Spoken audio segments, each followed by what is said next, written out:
मित्रांनो, आपण गाडी चालवतो याचा अर्थ असा असतो की आपण एक जबाबदारी उचलतोय की रोडवरती आपण इतरांनाही सुरक्षित ठेवायचं आहे आणि आपण स्वतःही सुरक्षित व्हायचं आहे. तर या ठिकाणी सिग्नल आपला बंद आहे, म्हणजे आपल्याला जाण्यासाठी एंट्री नाही आहे, रेड सिग्नल आहे.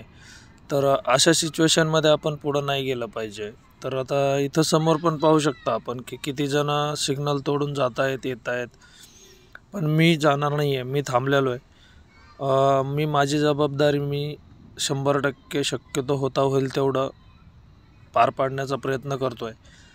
आणि इथं पहा, आता हा सिग्नल रेड आहे, याचा अर्थ हा पण राईटला. आता जे भाऊ गेलेत ते पण रॉंग गेलेत, त्यांनी पण चुकीचा सिग्नल फॉलो केला आहे.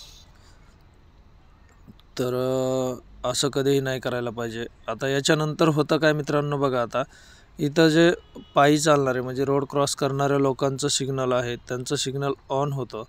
आता हे पण भाऊ गेले पुढं, पण मी नाही जाणार. थोडासा मला माहिती आहे की दोन्ही साईडचे सिग्नल बंद आहेत. आता हे बघा, लेफ्ट साईडला पायी चालणाऱ्यांसाठी सिग्नल ऑन झाला आहे, तरी पण हे लोक आता 10 ते 15 सेकंदापासून त्यांचं सिग्नल बंद आहे, तरी पण ते लोक तसंच जाण्याचा प्रयत्न करत आहेत.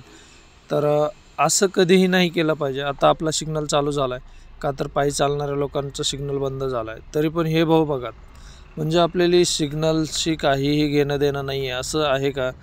तर असं कधीही करू नका. याच्यामध्ये तुम्हीही सुरक्षित नाही आहोत आणि समोरचेही सुरक्षित नाही आहेत.